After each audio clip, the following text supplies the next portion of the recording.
a segunda coisa é que esse livro é um livro que traz muitas lições espirituais e também lições da vida aqui na Terra.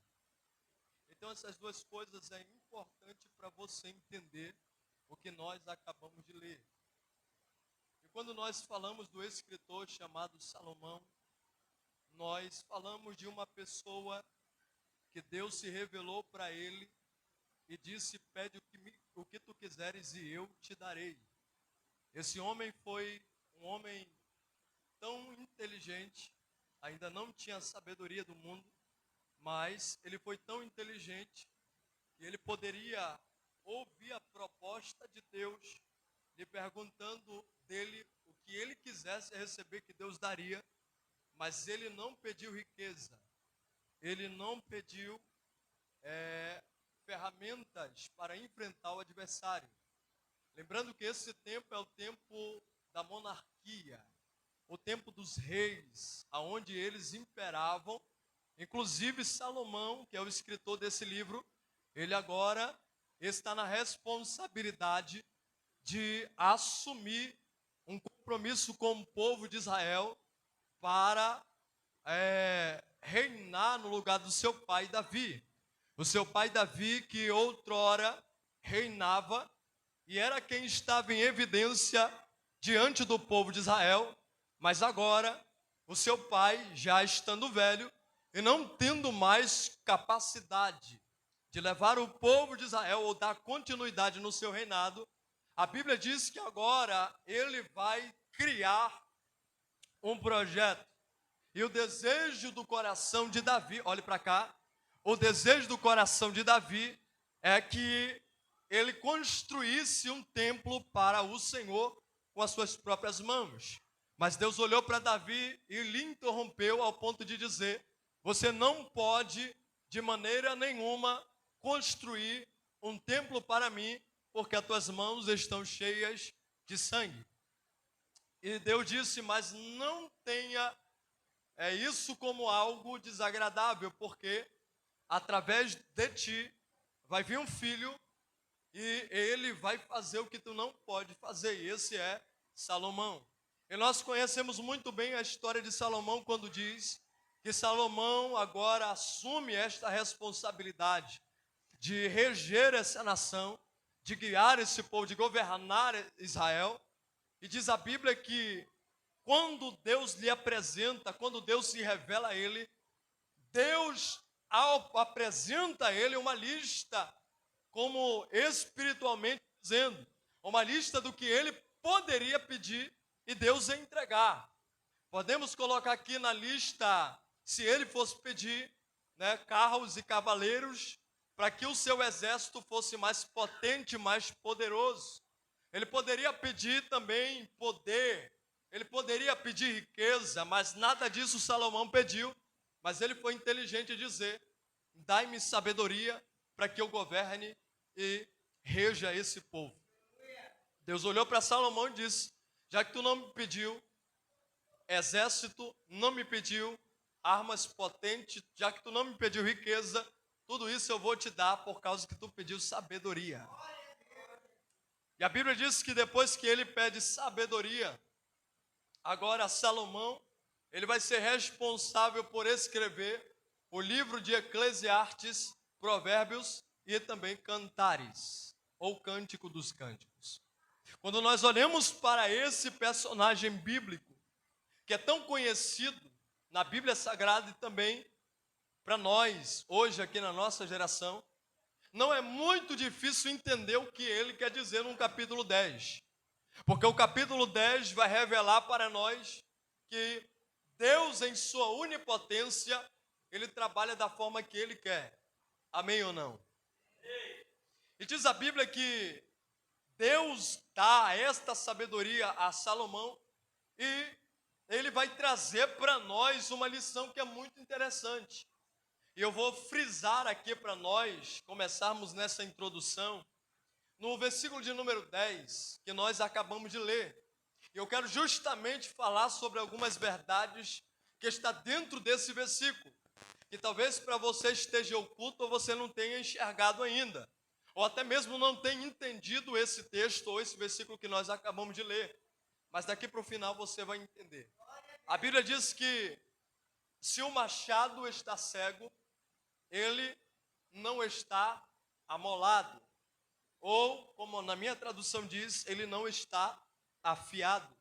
Quando nós olhamos para a lógica da vida, pegando uma ferramenta desamolada, não tem possibilidade alguma de a gente fazer alguma coisa com essa ferramenta, principalmente se for algo como um teçado, né?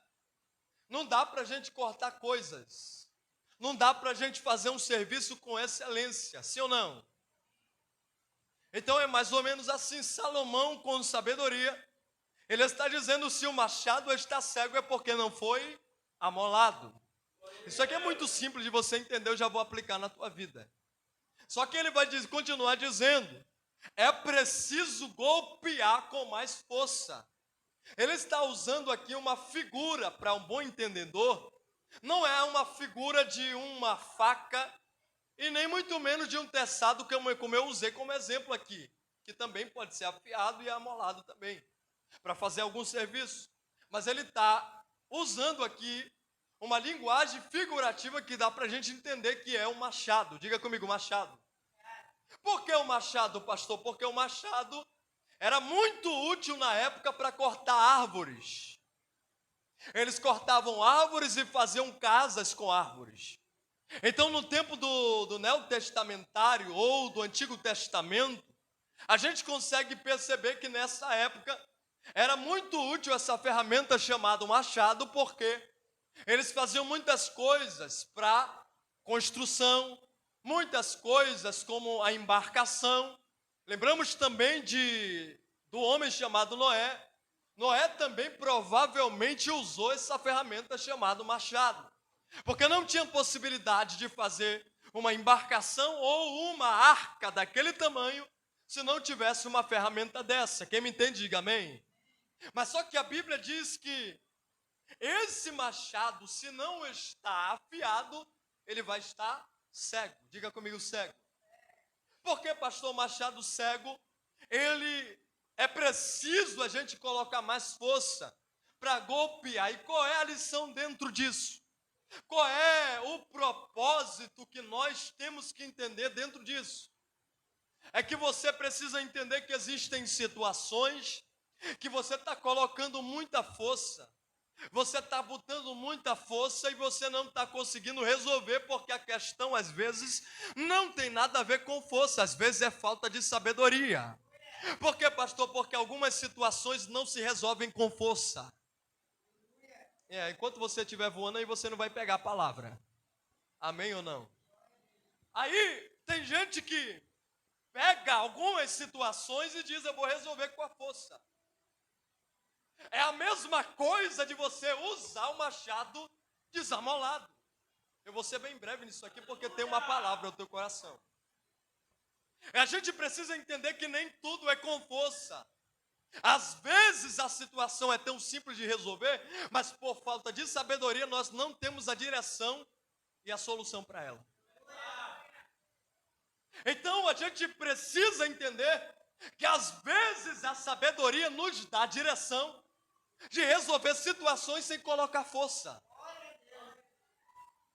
de resolver situações mais equilibrado.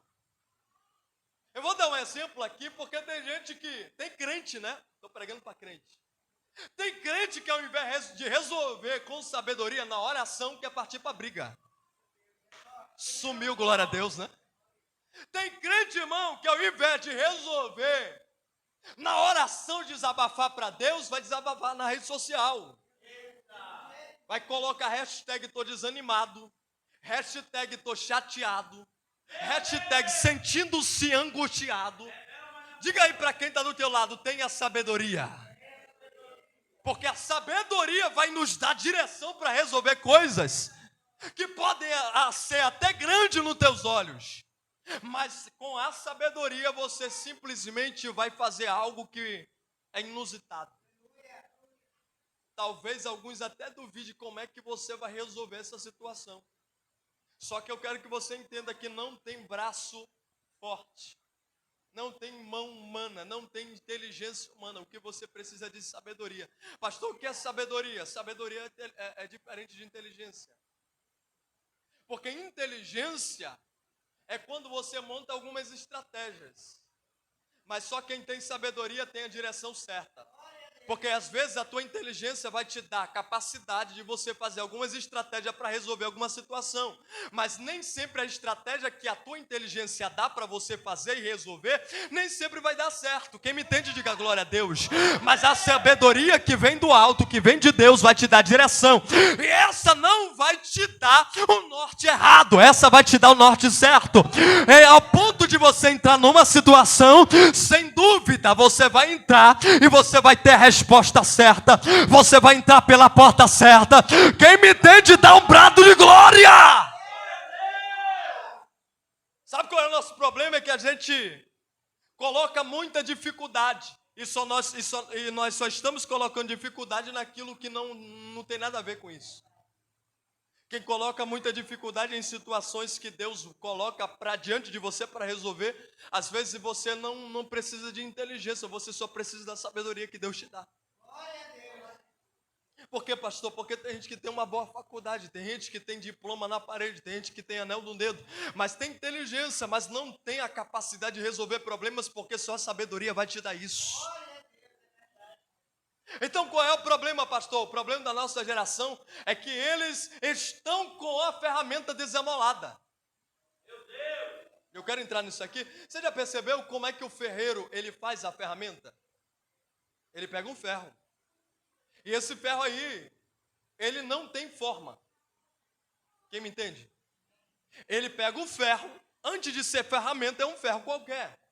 Ele pega um ferro, ele coloca dentro da ferraria e lá dentro, se esse é o nome, né?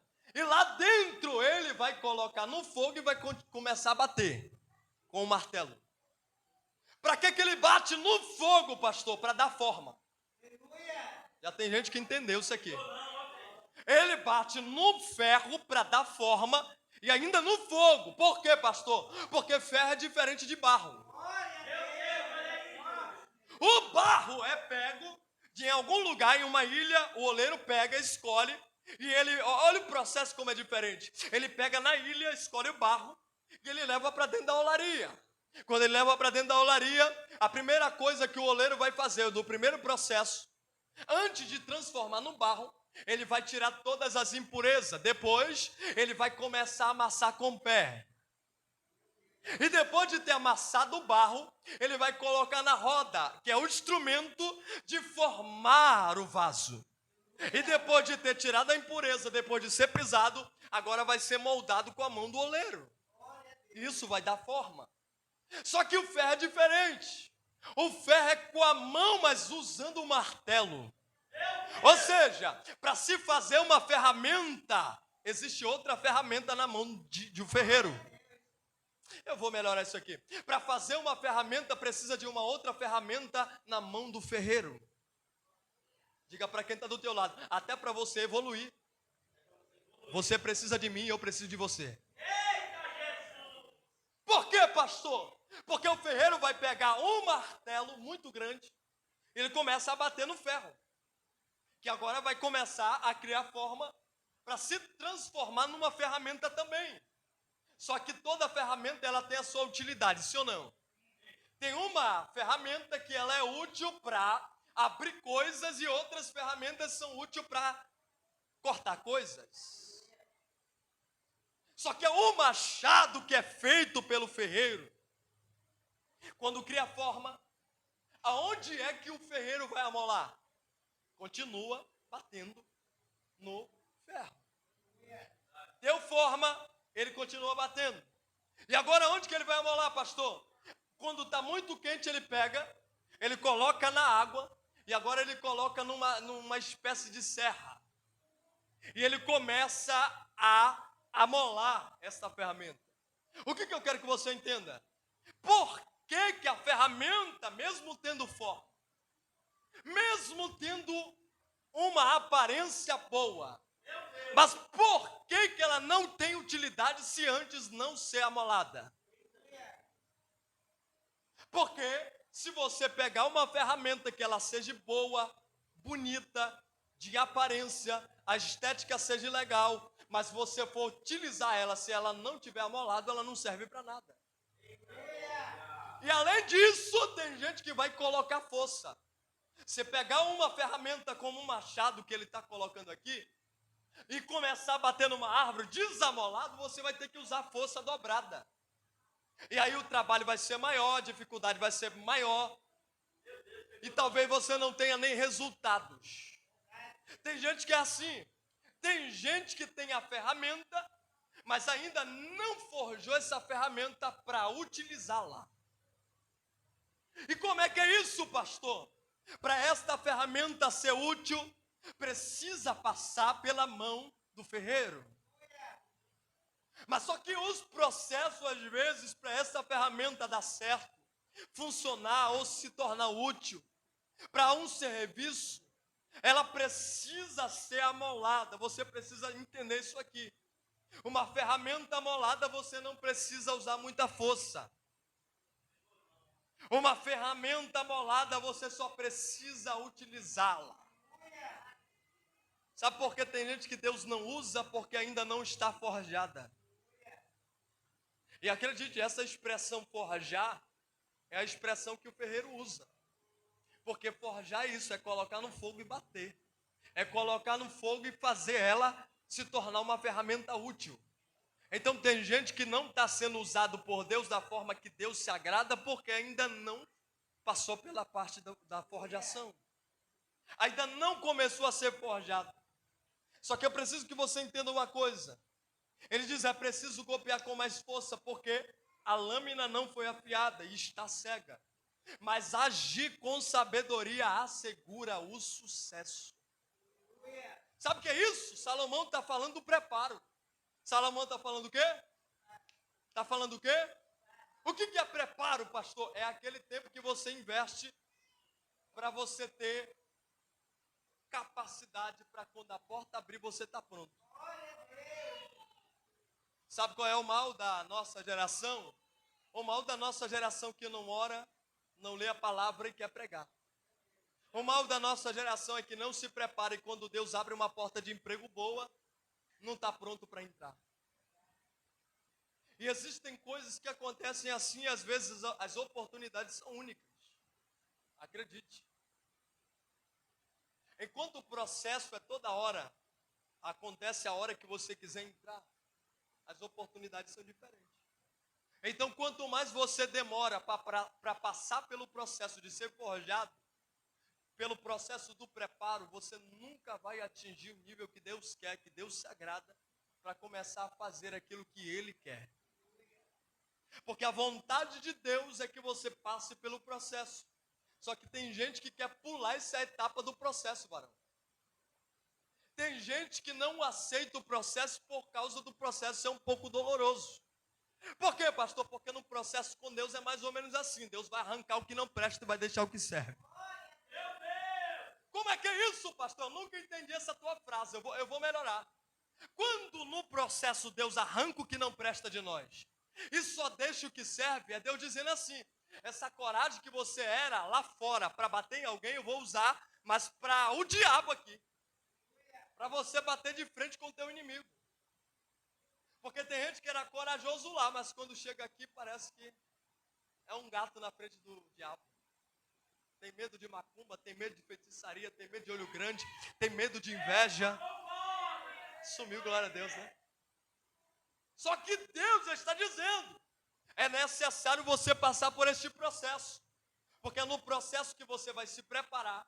É no processo que Deus vai te forjar. É no processo que Deus vai te capacitar. É no processo que Deus vai tirar algumas pedras de tropeço do teu caminho. É no processo que Deus vai arrancar muita coisa que não presta da tua vida. Talvez o que Deus vai fazer dentro desse processo é tirar gente do teu contato que não vai cooperar para o teu crescimento espiritual. Talvez Deus vai tirar essas amizades que falam palavrão. Essas amizades que só te levam para coisa errada. Essas amizades que não te levam para orar. Essas amizades que não te levam para o monte. O que Deus Deus está dizendo nesse processo eu vou arrancar o que não presta. Só que a pergunta que eu te faço nessa noite, você está pronto para passar por isso? Pastor, eu não estou pronto, tem muita coisa que eu não consigo abrir mão. Esse é o nosso problema.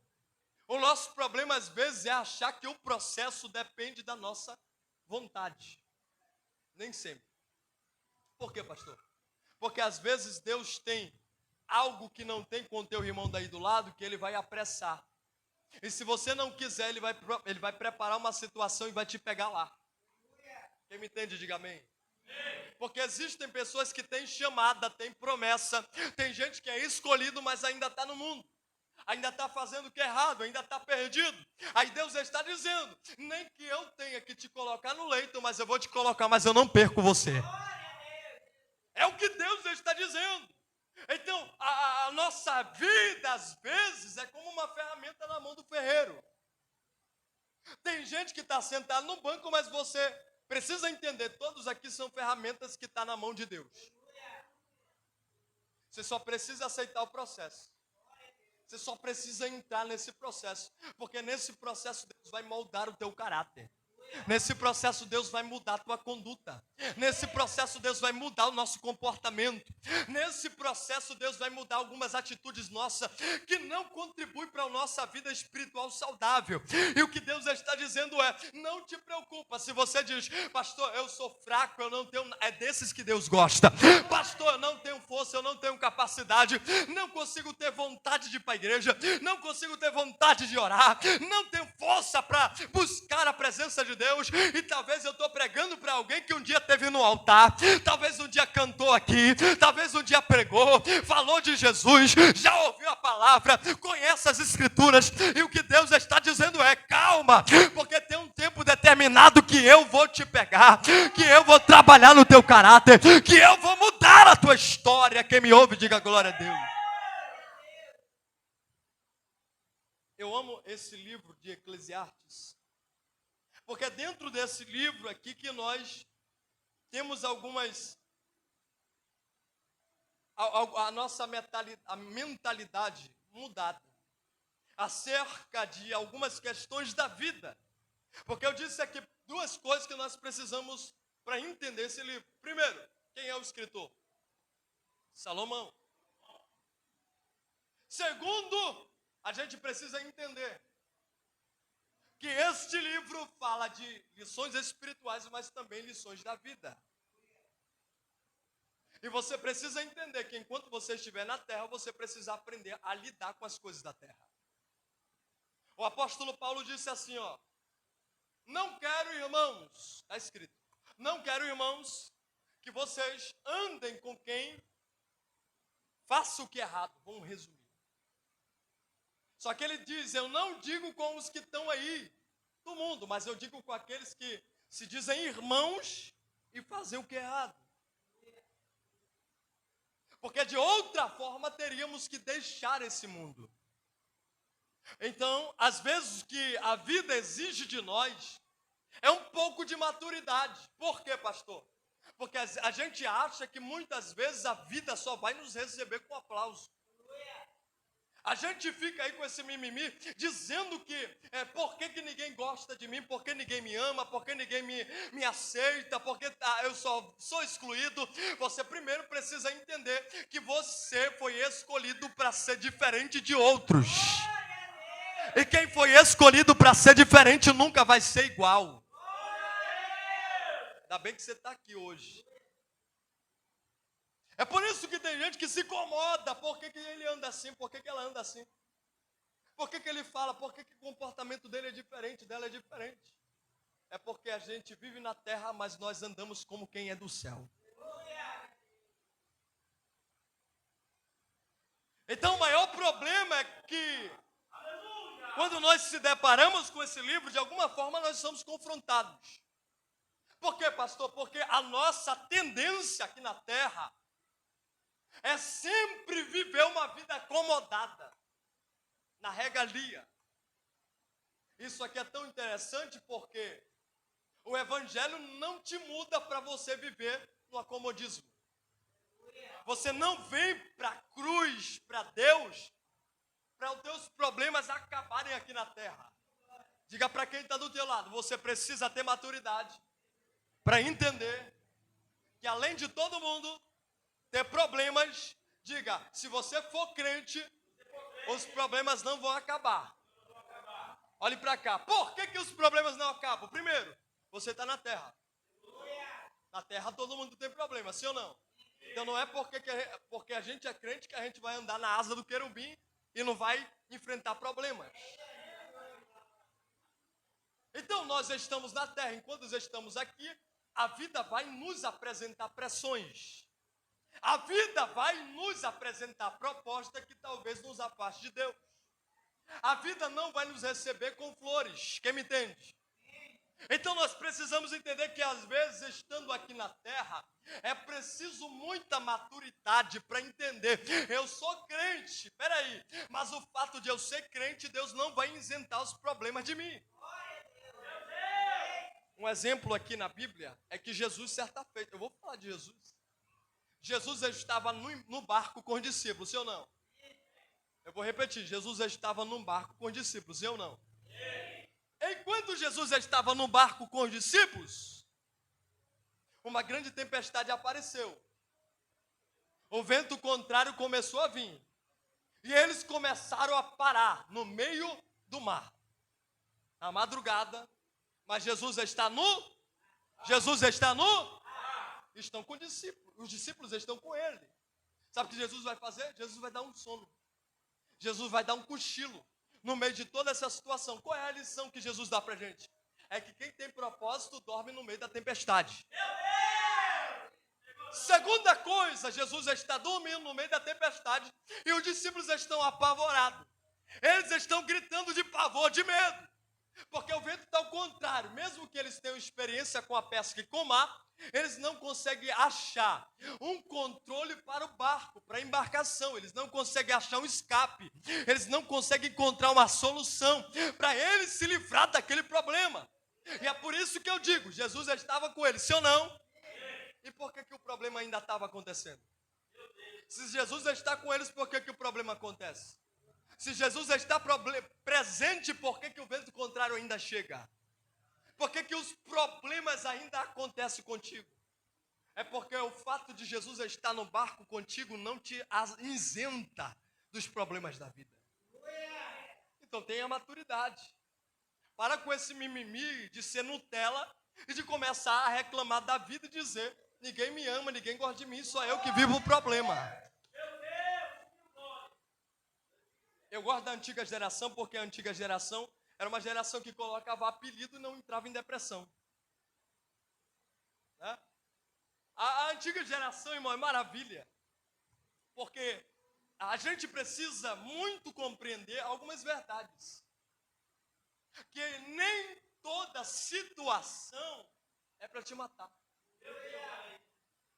Só que o problema é que você está com a tua ferramenta tão desamolada que você não consegue resolver a situação. E o pior, você acaba espiritualizando e colocando na conta de terceiros aquilo que é de responsabilidade tua resolver. Eu vou repetir. O pior não é quem reclama dos problemas. O pior é quem coloca na conta de terceiros tendo consciência que ele foi quem causou o problema. Aí parece que eu vejo Deus olhando do céu para a terra para alguns inocentes, para alguns indivíduos na terra, crente, reclamando da vida, e está colhendo o que plantou lá atrás e está dizendo: eu estou no processo, Deus. Me ajuda dessa aprovação, Senhor. Aí parece que eu vejo Deus olhando do céu para a terra e dizendo assim: provação que tu entrou e plantação que tu plantou, te vira. Não coloque na conta de Deus aquilo que é de responsabilidade tua fazer. Porque é muito bom a gente colocar todo o problema, até a colheita que a gente plantou lá atrás de ruim, péssima, a gente quer colocar na mão de Deus. E quer dizer: Senhor, resolve isso aí. Porque eu entreguei minha vida para ti, então o Senhor é meu dono, então o Senhor resolve tudo. Só que nem tudo Deus vai resolver para você. E acredite, você precisa entender isso aqui, que eu vou te dizer agora, é uma grande verdade. Nem todo problema Deus vai resolver por você, porque existem coisas que Deus espera de você e você está esperando dele. E parece que Deus está assim para ti, ó. Bonito, né? Você planta e quer que Deus resolva a tua colheita? Você faz as coisas tudo errado, fora da direção de Deus, fora da vontade de Deus. E quando a colheita, a pancada chega, você quer colocar na mão de Deus? A gente espiritualiza tudo e coloca em cima de Deus. Não, porque Deus é todo poderoso e faz tudo. Se eu te falar que Ele não vai mover uma palha naquilo que é de responsabilidade tua fazer e resolver. Ele não move. Então o maior problema é esse. Porque a questão aqui da ferramenta molada, ou melhor, desamolada, cega, é alguém que não tem direção. O crente só não tem direção quando ele não ora. O crente só deixa de ter visão quando ele não tem relacionamento com Deus. Irmão, é diferente o crente que ora. Quer ver? No episódio que Paulo estava junto com os tripulantes da embarcação, eles estavam atravessando para ser preso. Ele estava com um dos presos, Paulo, o apóstolo. Ele estava dentro do navio e a Bíblia diz que o anjo vai descer pela madrugada e vai revelar a Paulo que o barco ia se quebrar e eles iam perder tudo, toda a bagagem. Mas só que Deus deu uma garantia, vai se perder a embarcação, vai se perder a bagagem, só que todos os tripulantes vão permanecer vivos. Deus deu uma garantia. Deus revelou para Paulo ou não revelou? Revelou. Por quê? Porque Paulo orava. E quem ora, Deus revela. Quem ora, Deus mostra a visão. Quem ora, Deus traz a direção. Quem me entende, diga glória a Deus. E a Bíblia diz que Paulo estava lá. E quando foi no dia seguinte, ó, ele acorda com aquela visão do anjo. O anjo deu a direção. O anjo deu a visão. Aí Paulo vai fazer o quê? Paulo vai orientar a embarcação. Irmã Adriana. Paulo vai dizer, ó, Deus me disse isso aqui, Deus me revelou isso aqui. A embarcação vai quebrar, mas não tenho medo.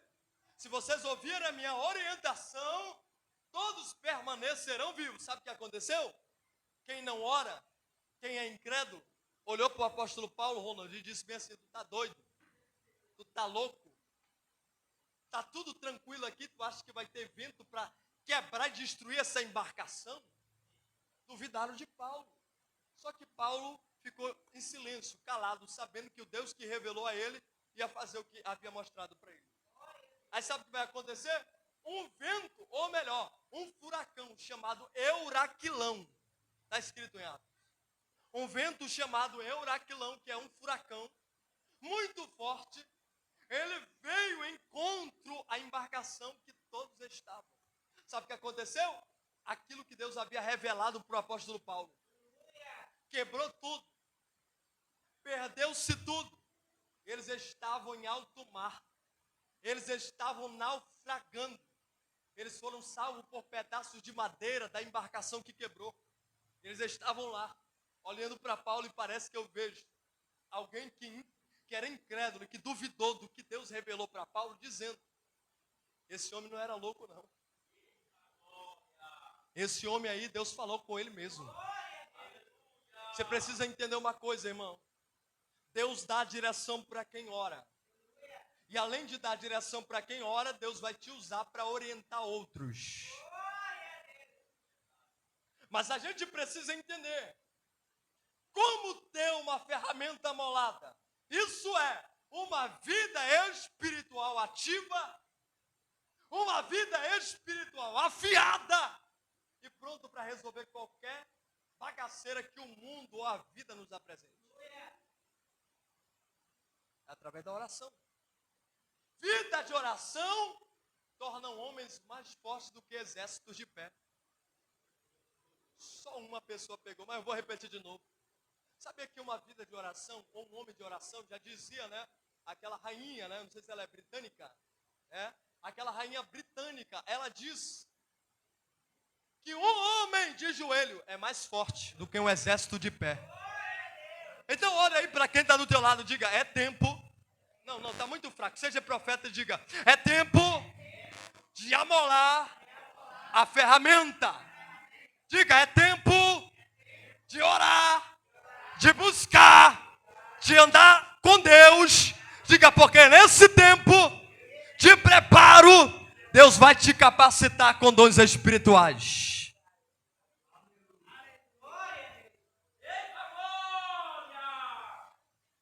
Eu digo mais. Esse assunto aqui não abrange, não se limita somente numa vida com Deus espiritual, não. Porque ele diz assim, ó, é preciso golpear com mais força quando está desamolada ou cega. Mas agir com sabedoria. Eu fico com isso aqui. Agir com sabedoria assegura o sucesso. Em outras palavras, ele está dizendo, agir com sabedoria te garante o sucesso. É pecado ter sucesso sendo o crente, o pastor? Não. É pecado ter uma vida sucedida, o crente? Não. Qual é o mal da galera? O mal da galera é que acha que crente é quadrado. É? Por quê, pastor? Porque crente não bebe, crente não fuma, crente não fala palavrão, crente não anda fazendo o que é errado. Porém, a gente precisa entender que melhor do que isso é uma vida que Deus nos dá para desfrutar. Por quê, pastor? Porque às vezes o ímpio, ele consegue riqueza, mas de forma errada. Não é pecado você ter sucesso. Não é pecado você ter uma vida sucedida. Pecado é você fazer... Não, eu vou melhorar. Pecado e errado é você ser aprovado, ser reprovado naquilo que você acha que Deus... Não, vou melhorar. Pecado é você ter sucesso naquilo que Deus reprova. Vou melhorar de novo. Pecado é você ter sucesso naquilo que Deus reprova. Faça a faculdade se puder. Tá aqui, nesse livro ensina também, Eclesiastes. Salomão fala, tudo que está diante de ti, se tu tem força para fazer, faça. Amém ou não? Pode fazer uma boa faculdade? Pode. Pode fazer o concurso para direito? Pode. Pode ser psicólogo? Pode. Você só não pode esquecer do propósito que você ainda é crente. Aleluia. Por quê, pastor? Porque o crente, ele pode entrar em qualquer lugar. Porque o mal da galera é esse. É colocar em culpa em ambientes, sim ou não? A gente fica relativizando essas coisas e dizendo, o crente não pode entrar em tal ambiente porque ele vai se corromper. Aonde está isso na Bíblia? O crente não pode ter sucesso nessa área aqui porque ele vai se corromper. Mas isso é uma grande desculpa. Me pergunte por quê. Porque o crente precisa entender que Deus colocou ele para onde ele estiver, ali faça como uma diferença. Em todo ambiente que você pisar, ali é um ponto para você influenciar. Porque, pastor, Jesus disse, vós sois a luz e vós sois o sal da... Ou seja, nós temos esse poder de influenciar. Só que o mal é quando alguém que é crente, que é do evangelho, alguém que conhece a palavra, as escrituras, acaba sendo influenciado em ambientes que era ele para influenciar. Então se perde aí.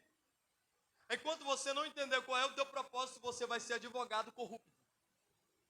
Enquanto você não entender o teu propósito, você vai entrar na faculdade crente e vai sair um demônio de lá. Sumiu, glória a Deus. Enquanto você não entender que não é o ambiente que muda você, mas é você que muda o ambiente através da palavra de Deus, através do testemunho de Cristo, através da tua fé. Enquanto você não entender isso, você vai entrar em qualquer lugar e vai se corromper. Olhe para cá. Sabe o que Deus falou para Moisés? Moisés veio do Egito.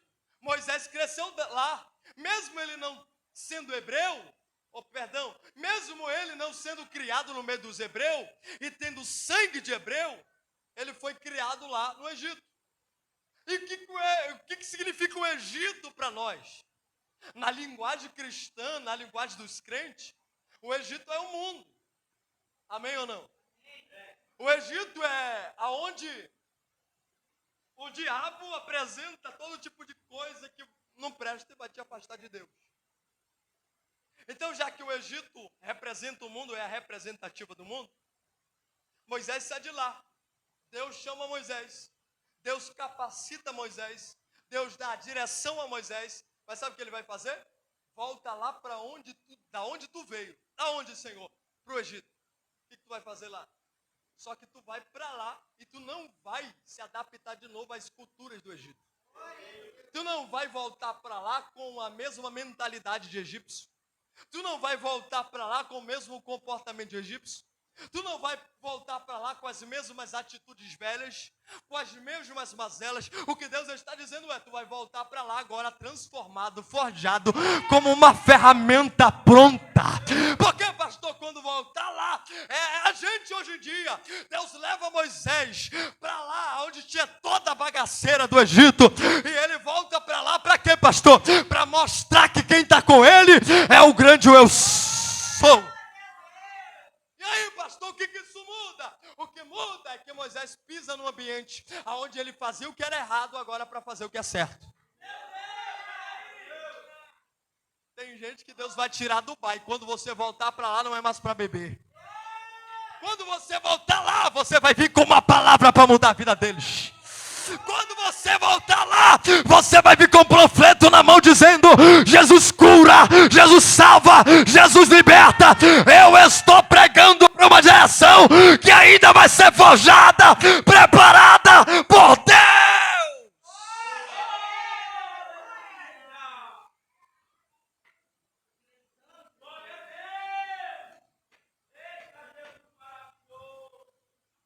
Então não podemos andar como uma ferramenta desamor. Eu já estou terminando. Não podemos andar como ferramenta, em outras palavras aí, cega. Vou ler de novo. Se o machado está cego, a sua lâmina não foi afiada.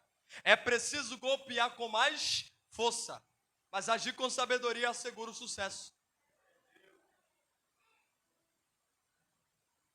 Pare de querer utilizar suas experiências que você tinha lá no mundo para querer resolver algumas situações que não vai funcionar. Pare de tentar usar a estratégia que você usava lá, porque antigamente você batia a boca para resolver. Antigamente você chamava para o braço. Antigamente você xingava. Hoje em dia não, o negócio é diferente. Por quê? Porque hoje a tua ferramenta foi forjada, preparada, amolada. Agora você não vai ter dificuldade, porque agir com sabedoria vai assegurar o sucesso. Só quem me entende, diga glória a Deus.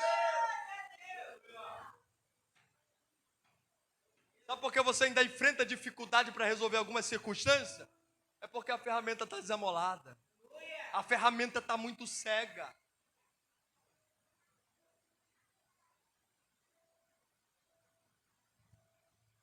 Eu falei aqui, procure mudança. Ou melhor, procure tirar coisas que Deus não vai tirar por você. Aonde, pastor? Na tua vida. Talvez até na tua casa, alguns bezerros de ouro que estão lá e você não quer tirar. Alguns pecados de estimação que você está dando ou alimentando eles e está criando força, está virando bicho gigante. Isso aí é resultado de uma vida cega, desamolada. Quem é uma ferramenta desamolada, primeiro, não é útil. Deixa eu perguntar aqui. Quem é o ferreiro? Ou melhor, quem é o trabalhador, o profissional que trabalha com ferramenta, que gosta de trabalhar com ferramenta desamolada? Não tem. Não diga aí o peixeiro, né? Olha para o peixeiro e pergunta para ele, a tua faca, tu gosta de desamolada ou bem amolada? Ele vai falar, amolada, claro. Porque senão não é útil. Senão não serve, senão não presta.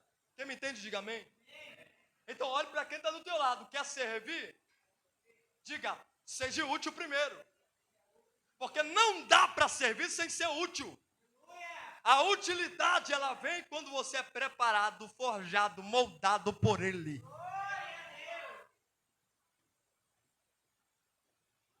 Agir com sabedoria assegura o sucesso.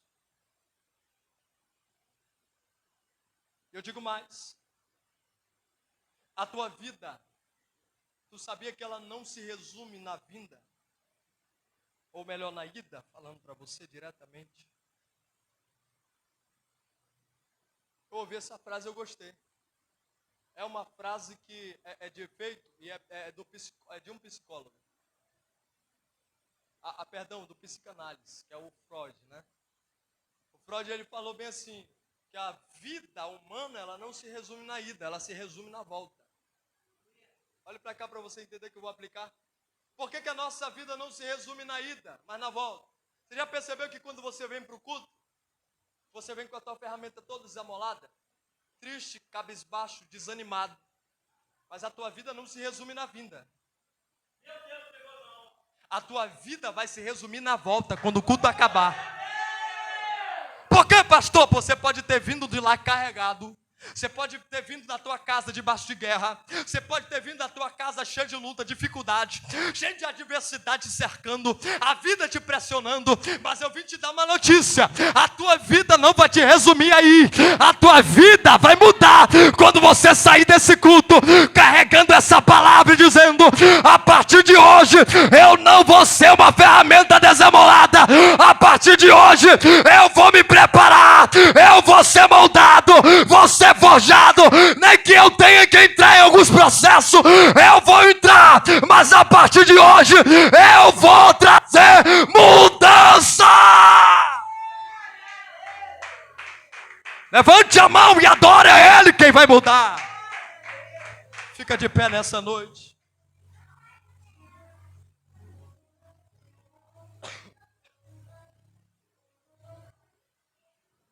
Já sabe, né, nego? Ferramenta desamolada, você tem maior dificuldade. Grava isso aí. Você pode não ter gravado toda a pregação aqui, mas pelo menos isso guarde contigo. Ferramenta desamolada, você tem mais dificuldade para utilizar. E quando a tua ferramenta quando a tua ferramenta ela se torna amolada, irmão, é tão simples o trabalho. As coisas se tornam mais fáceis. Não, você precisa entender isso aqui, porque às vezes o problema é grande, sim ou não? Só que acredite, existem problemas que Deus te vai resolver, que Ele não vai se mover, Ele não vai resolver por ti. Deixa eu te perguntar uma coisa aqui. Dívidas que você fez aí, por exemplo, em algum lugar, no shopping, com teu cartão, alguma coisa aí você vai colocar na oração para Deus resolver? Então não espiritualiza isso aí. Porque às vezes a gente faz um boleto grandão, a gente acaba gastando todo o crédito do cartão e a gente diz assim: eu estou todo endividado. Deus vai me abrir uma porta e Deus vai me abençoar. Não vai não. Porque o problema que tu fez é tu que tem que resolver.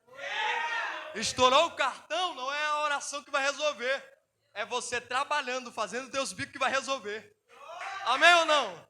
Então não espiritualize tudo. Existem problemas e ocasiões que vai resolver na oração, mas existem outras que você precisa ter sabedoria. Olha para quem está do teu lado. É tempo dessa ferramenta aí ser amolada. Amém ou não? Levante as suas duas mãos aí, quero orar por você. Vamos orar, querido Jesus. Nesta noite, meu Pai, nós levantamos as nossas mãos. Meu Deus, eu estou diante, meu Pai, de ferramentas aqui. Eu estou diante de pessoas, meu Pai, que talvez ainda não passaram pelo processo. Ainda estão no canto, Senhor. Ainda estão como ferro cru.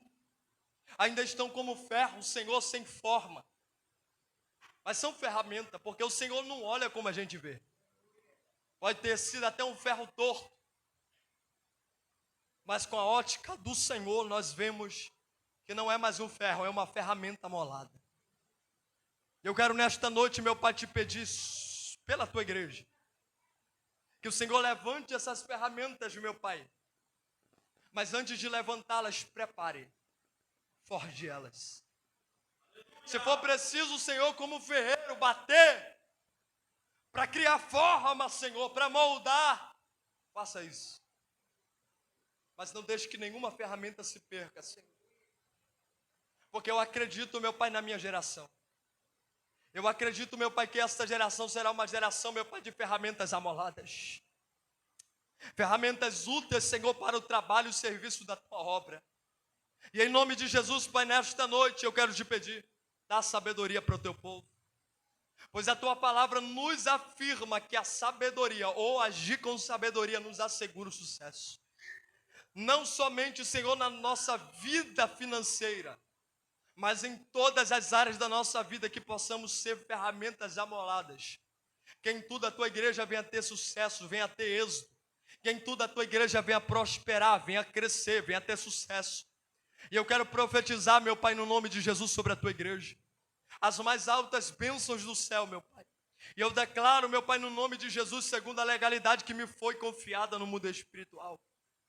Eu declaro, meu Pai, que o tempo de processo para amolar essas ferramentas já chegou.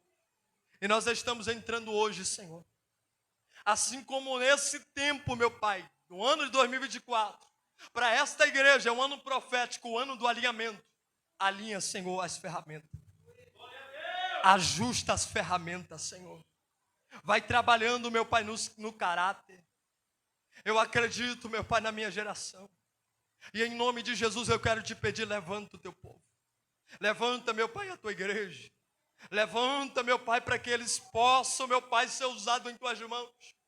Mas nós não aceitamos ser usados como ferramentas cegas. Nós queremos ter a direção, nós queremos agir com sabedoria. Nós queremos agir com prudência, nós queremos ter a tua direção, meu Pai.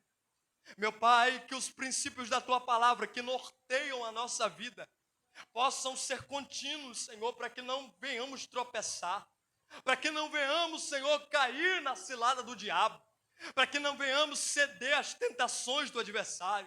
Eu quero te pedir nesta noite, meu Pai, dá sabedoria para a tua igreja. Meu Deus, que a tua igreja cresça em maturidade, que a tua igreja cresça em fé. Entendemos, Senhor, que o vento contrário, entendemos que a provação da vida, entendemos, Senhor, que as tempestades que nos cercam não vêm para nos matar, mas vêm para nos fortalecer, nos forjar. Vem para amadurecer a nossa fé, Senhor. E nem que for necessário nós passarmos pelo fogo, Senhor, mas nós sabemos que nós passaremos contigo, assim como Sadraque, Mesaque e Abednego. Eles entraram no fogo, mas o fogo não consumiu eles. Mas eu quero te pedir nesta noite, meu Pai, levanta uma geração de aliança. Levanta uma geração, meu Pai, com compromisso. Levanta uma geração que se envolve com a tua palavra. Levanta uma geração forte e poderosa. Uma geração, meu Pai, que não porta uma 38 ou uma arma na mão, mas que a maior arma, Senhor, venha portar pela palavra de Deus. O exército que o Senhor vai levantar nesses últimos dia, meu Pai, eu creio que é um exército que o diabo não vai conseguir parar, o diabo não vai conseguir neutralizar. Sai da frente, demônio, sai da frente, pombagira, sai da frente, tanca-rua, sai da frente, Zé Pilintra, porque se tu não sair da frente, esta igreja vai passar por cima. Levante a mão quem está comigo nesta oração, levante a mão quem está na comunhão comigo. Eu quero declarar sobre a tua vida que esse tempo de ser forjado acabou de chegar na tua vida.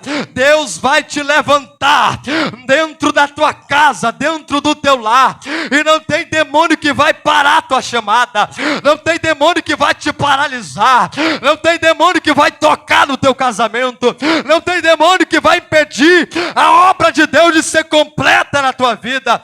Eu estou profetizando, meu Pai, sobre o teu povo, que um novo tempo chegue, que um novo tempo, meu Pai, chegue, uma nova história. Só quem acredita, eu vou contar de 1 até 3, e no 3 você vai dar um grito de glória. Prepara, porque Deus vai te dar uma grande vitória. No grito de glória da igreja tem livramento, no grito de glória da igreja o anjo desce. No grito de glória da igreja, Deus corta o laço. No grito de glória da igreja, o caixão quebra. Só quem acredita, eu conto 1, eu conto 2, eu conto 3, dá um brado! Aplauda Jesus!